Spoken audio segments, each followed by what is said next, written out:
First of all, I want to say thank you for this talk. Taking the time to talk to me. All right, I'm Bob with MetalMasterKingdom.com. December 8th will be the anniversary of our first year of being in operation on the internet, and we've got journalists in the Middle East, Canada, and here in the U.S. And I'm the Kentucky Connection.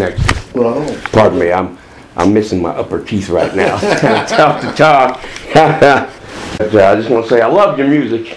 Thank you. And you kicked ass tonight. You just got everybody fired up. This is the first time I ever seen you. And it's better than I expected. Thank you. Thanks, sir. First time I saw you, I was flipping channels. It was like a little bit after noon, and I hit the Jerry Springer show. And there you guys were. And they never have musical groups on there. How did you get on there? You know, it's funny because around the world, you know, the motorcycle clubs have really clinged on to us. I mean, we do shows for a lot of the different colors, you know, for outlaws, banditos, yeah, all across the nation. You know, even in Florida, down there with I forget the name of that club, but all these clubs, you know, they seem to kind of champion us as, you know, their kind of band. Well, you're badass for one thing. Yeah, being badass, I guess, you know. And but it's also true that that all the police departments and the SWAT teams and the jailhouse clerks or whatever, you know, every fashion of the. As a matter of fact, when we play in Tulsa, there are so many police officers at our show that you could probably get away with robbing a bank in Tulsa at that time. And in Brooklyn, you could steal a car at that time because the whole stolen vehicle recovery team up there is like some of our biggest following. They come out. Arizona SWAT loves us, and it just seems to be that alpha male type guy. You know, the motorcycle clubs, the people that are in the military now, retired vets and such as well. Yeah. And these officers of the law, they all seem to kind of cling to us. So it's great. I mean, you can, like we'll be in Tulsa and you have, police officers giving you escorts and and outlaws buying your drinks. Yeah. You know, so it's great. And in Chicago, the Chicago Police Department really took to us. Really? And was working, had everybody working out to our music. And a guy named Pete, who happens to be on the Jerry Springer show, he took Steve's place when Steve left. Oh, okay, yeah. And he became the bodyguard. He called me up and asked me if I'd like to do the show and be a bodyguard. So I went on there and was bodyguard for the show, and we played a couple songs, so it was great. What came first? Texas Hippie Coalition or the letters THC? You know, I'm from Texas, and I'm prideful and proud to be from the great state of Texas. It's a wonderful place to call home. It's a great state.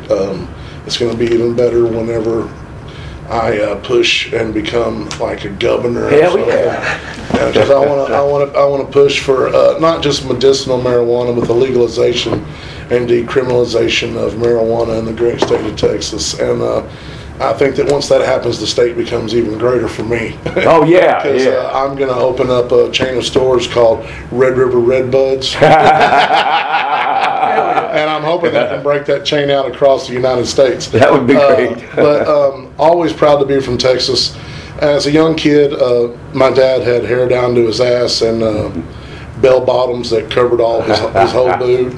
And I mean, at the age of 5, I had pictures of me with hair down to my ass. You wouldn't know that I was a boy if it weren't for the funky 60s clothes I was wearing, early 70s or whatever, you know.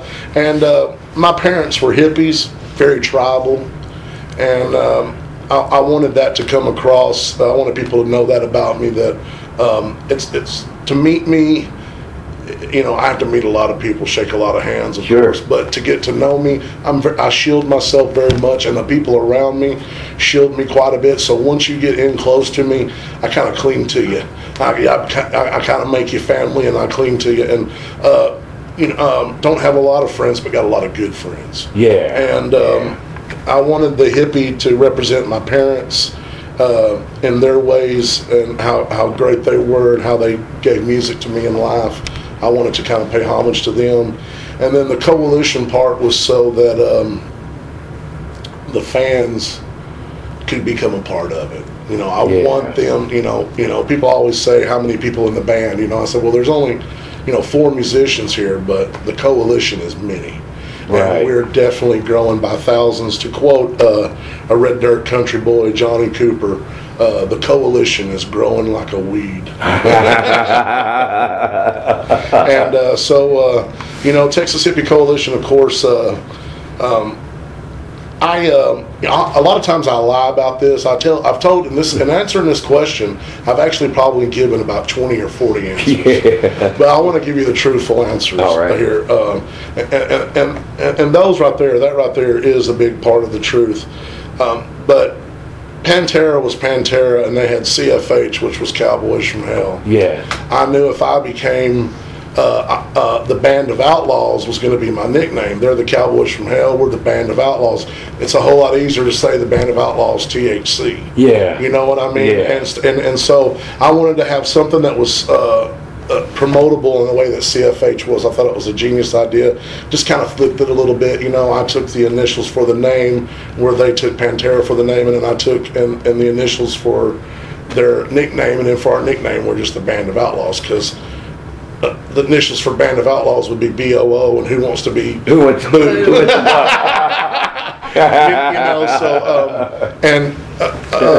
I put this band together at a business table. Most bands get formed in a garage, but I'd been in a bunch of bands, tried out for a bunch of bands, had formed a bunch of bands myself, and this was going to be my band to the T, 100% my band, and I wanted to have a strong marketing strategy. I want to be able to brand myself to the world, and I think you're starting to see that we've accomplished that. Yeah, I think so. Yeah.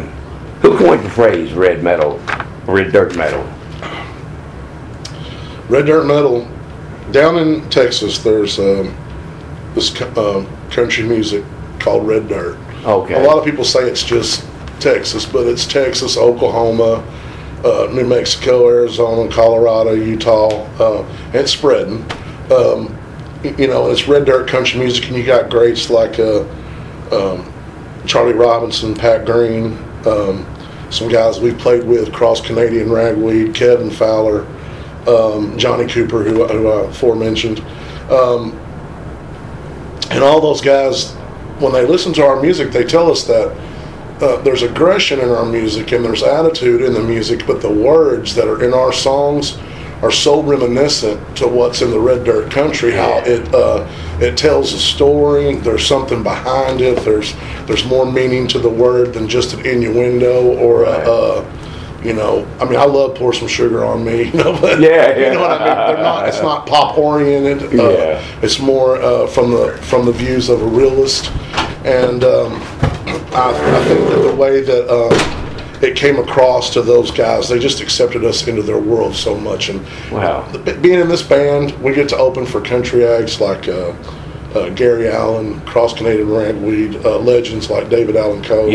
But we also get to open up for classic rock, like Queensryche. We even got to go back and tour with Nazareth, play with Bad Company, just come off a tour with Leonard Skinner. Damn. But at the same time, we get to do shows with Korn and Black Label Society. Got some shows coming up with Clutch.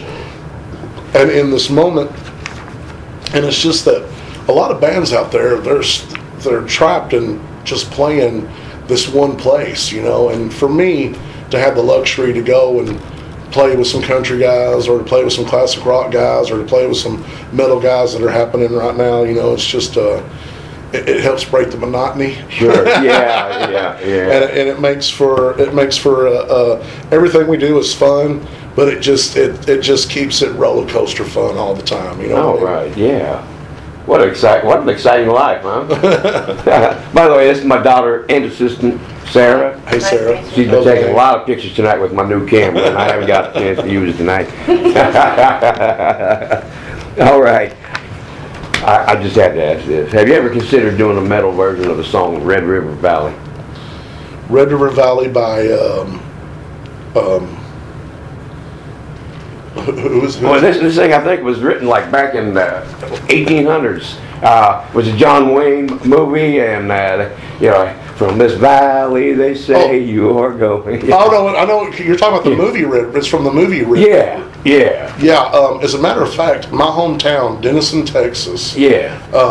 That show premiered in that town. In our little Rialto, because that town is right on the Red River, and I know I've never talked about doing it, but I have had it brought to my attention once or twice in the past. Well, I'm not original then. Okay.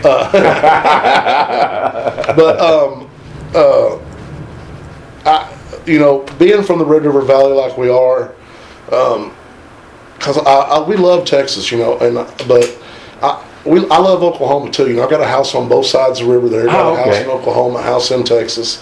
And whenever the Texas laws are after me, I hide out of my Oklahoma house. And the Oklahoma laws are never after me because they're just as outlaw as I am.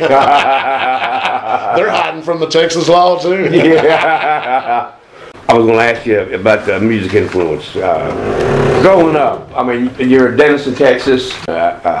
What were you listening to then? What your parents had? My mom and dad both very, very much into music, and my dad introduced me to ZZ Top, Molly Hatchet, Leonard Skinner.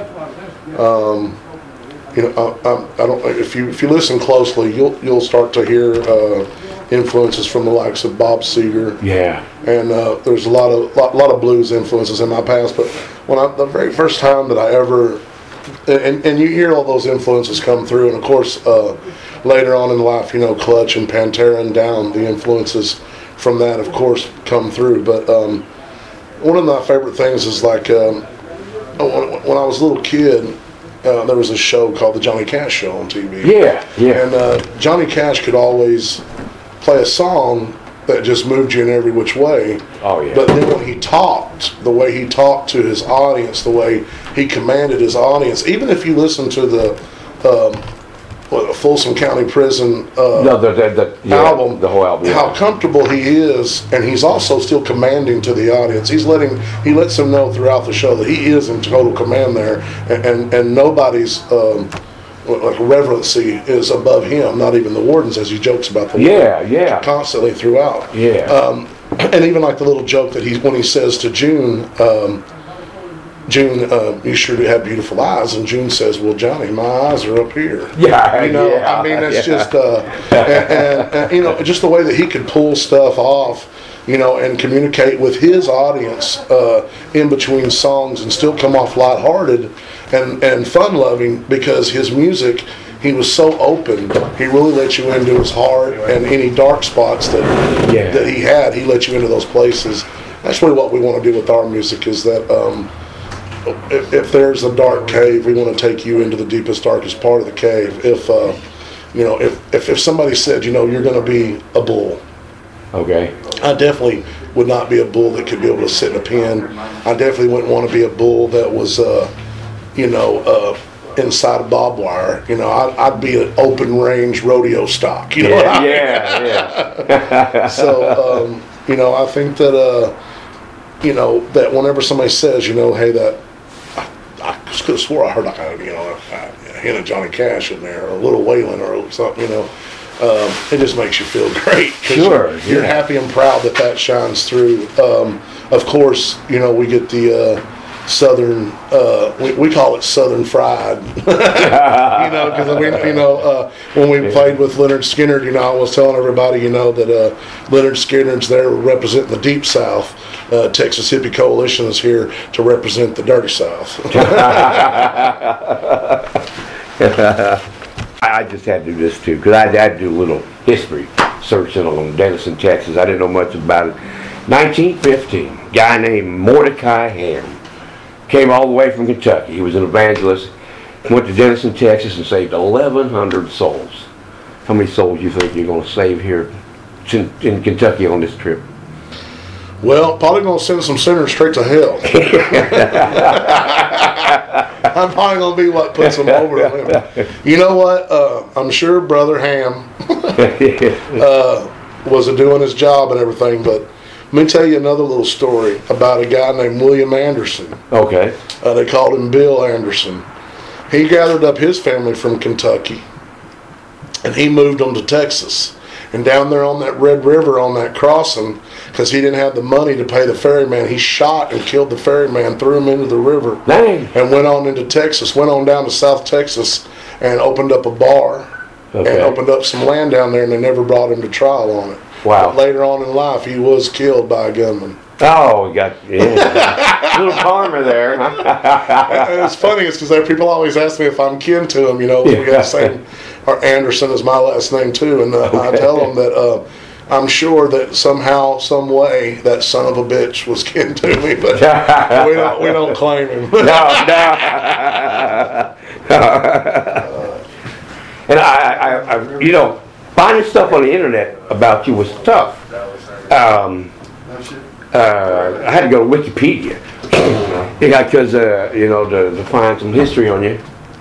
And Wikipedia is like the worst too. Yeah. It drives me nuts. Yeah. There wasn't much in there. Yeah, I don't know it's who put that It's stuff great there. for, you know, if you're looking up a director or a movie star or something like that, Yeah. you know, or maybe some super famous person. But it's hard to, you know, like I always like Google stuff. You know what I mean? Like, Yeah.